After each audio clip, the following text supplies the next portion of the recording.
గురువుగారు, ఆడవాళ్ళు ధరించే బొట్టు వెనకాల చాలా రహస్యాలే ఉంటాయి. అసలైన రహస్యం ఏంటి గురువుగారు?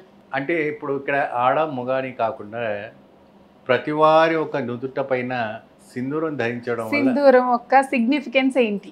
మనలో ఉన్నవంటి సహస్ర నాడి చక్రాలు ఉంటాయమ్మ. హ్మ్. 7 నాడి చక్రాల్లో సహస్ర నాడి చక్రం అంటే ఆగ్నేయ చక్రం అనేది చాలా విశేషమైనవంటి చక్రం. హ్మ్. ఆగ్నేయ చక్రం అనేది చాలా విశేషమైనవంటి చక్రం. ఆ విశేషమైనవంటి చక్రం ఏంటంటే మీ యొక్క శరీరంలో మన శరీరం ఎన్నో రకాలమైనటువంటి అలంకరణ చేసుకునేటప్పటికి కూడా నుదుట పైన బొట్టు లేకపోతే మొహం శూన్యమైపోతుంది. అవును. ఏవండి? మీరు చూడండి ఇతర ఒక మతస్థులను కూడా మీరు వాళ్ళు ఎంతటి కేజీల బంగారం వేసుకున్నా నుదుట పైన సుందరం లేకపోతే వాళ్ళ కళ ఉండదు. అదే మన వాళ్ళు నువ్వుల పోగు చీర కట్టుకొని, పసుపు పెట్టుకొని కాసింత కుంకుమ పెట్టుకుంటే ఆ అమ్మాయిలో లక్ష్మీదేవి తాండమాడుతుంది. పోగు బంగారం లేకున్నా నూలు పోగు చీర కట్టుకొని, నార చీర కట్టుకొని, చక్కగా పసుపు పూసుకొని, ఒక పిరికిడని ఇంతటి సింధూరం నాగ సింధూరాన్ని నుదుట పెట్టుకుందనుకోండి, ఆ వైకుంఠం నుంచి మహావిష్ణువు వదిలిపెట్టి వచ్చినవంటి మహాలక్ష్మిలాగా కనబడుతూ ఉంటుంది. ఏమ్మా? అది మన హిందూ సనాతన ధర్మంలో ఉన్నవంటి బ్లడ్. మనలో ఉన్నవంటి ఒక రక్తం. మనలో ఉన్నవంటి ఒక తేజస్వి.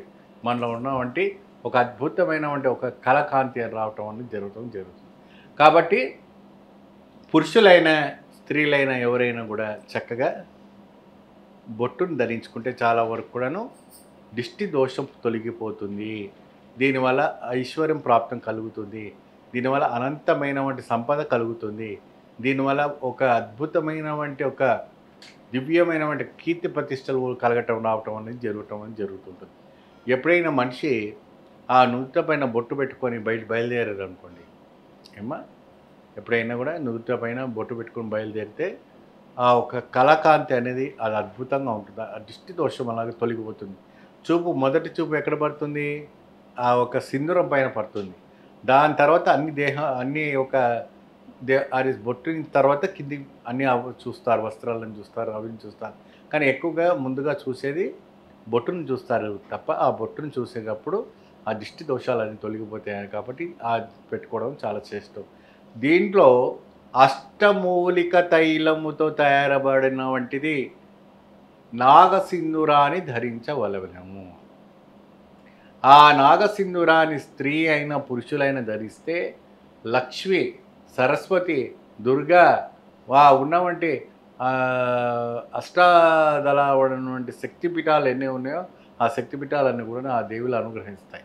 ఎక్కడ దొరుకుతుంది గురువుగారు మనకు నాగసింధూరం? మార్కెట్లో అన్నింటిలో కూడా అవైలబుల్ ఉంటాయమ్మా. నాగసింధూరము మెరూన్ కలర్లో ఉంటుంది. చక్కగా ఆ ఇంత ఒక చిటిక తీసి మీరు తెల్లటి పేపర్ పైన రాస్తారనుకోండి, ఆ ఒక ప్రింట్అవుట్ అట్లాగే పడుతూ ఉంటుంది. మొత్తం ఆ పసుపు కుంకుమ అంతా కింద పడుతూ ఉంటుంది. అది అంత సుగంధ పరిమళం ముక్కు దగ్గర పెట్టుకొని స్మెల్ చూసారంటే అష్టమూలిక తైలము ఆ పసుపుతో మహా అద్భుతమైనటువంటి తైలంగా మనకు ప్రకటింపబడుతుంది. మహా అద్భుతం, మహా తేజస్విగా రావటం అనేది జరుగుతుంటుంది. సో ఇటువంటి ఒక సిట్యువేషన్స్లో ఈ యొక్క వైబ్రేషన్స్లో ఒక అద్భుతం ఏంటంటే కుంకుమ ధారణ చేయటం వల్ల అదృష్ట ఐశ్వర్యాలు కలిసి వస్తుందనేసి మన పెద్దవాళ్ళంతా కూడా చెప్పడం జరుగుతుంది. కాబట్టి ఇది ఎప్పుడు కూడా చూడండి, మీరు ఎక్కడైనా ట్రావెల్కి వెళ్తున్నారు, ఎక్కడైనా ఊరు వెళ్తున్నారు, మీరు టిక్లు కూడా మానేసుకోండి. చక్కగా మీరు ఏం చేస్తారంటే మనకు ఒక స్టిక్కింగ్ లాగా ఉంటుంది. అది ఒక లేప్యం లాగా పెట్టుకొని దాని ఒక నాగసింధూరాన్ని మీరు ధరించుకుంటే చాలా చక్కగా ఉంటుంది. మీరు ఇలాగా తరచుగా మీరు ఒక దానిపైన మీరు ఎప్పుడు కూడా ఫాలో అయిపోయారంటే అద్భుతమైన ఒక వాతావరణం వస్తుంది. దేహానికి కూడా దిగ్బంధం రావటం జరుగుతుంది.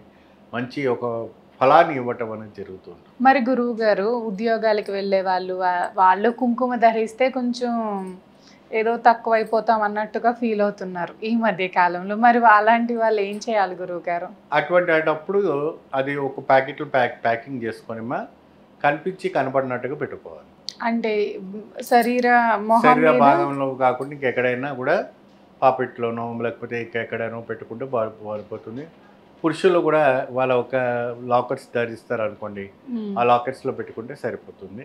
సో అనేక రకమైనటువంటి ఎన్నో సూచనలు మనకు రావటం అని జరుగుతూ ఉంటుంది. సో ఈ సింధూరం అనేటప్పటికీ రకరకాలమైనటువంటి రా ఇబ్బంది నుంచి తొలగిపోవడం అని జరుగుతుంది. ఇప్పుడు మీరు చూడండి, రేపు వచ్చే శ్రావణ మాసంలో చక్కగా మహిళలంతా పసుపు కుంకుమాలు వాయినాలు ఇస్తారు. అవును గురుగారు. బ్రహ్మాండమైనటువంటి వాయినాలు. ఆ వాయినాలు ఇచ్చేటప్పుడు చూడండి, దోసడు పోసి ఆ ఒక మీ కొంగులో పోసి తీసుకుంటున్న అమ్మ వాయనం, ఇచ్చుకుంటున్న వాయనం అనేసి చెప్తూ ఉంటారు. ఆ విధానంగా అవి తీసుకుంటే ఈ సౌభాగ్యవతికి ఎప్పుడైతే కూడా సౌభాగ్యం అనేది నిత్యంగా నడమాడుతూ ఉంటుంది. ఎంతటి వైభవమైనటువంటి కీర్తి ప్రతిష్టలను కూడా పెరగటం అనేది జరుగుతూ ఉంటుంది.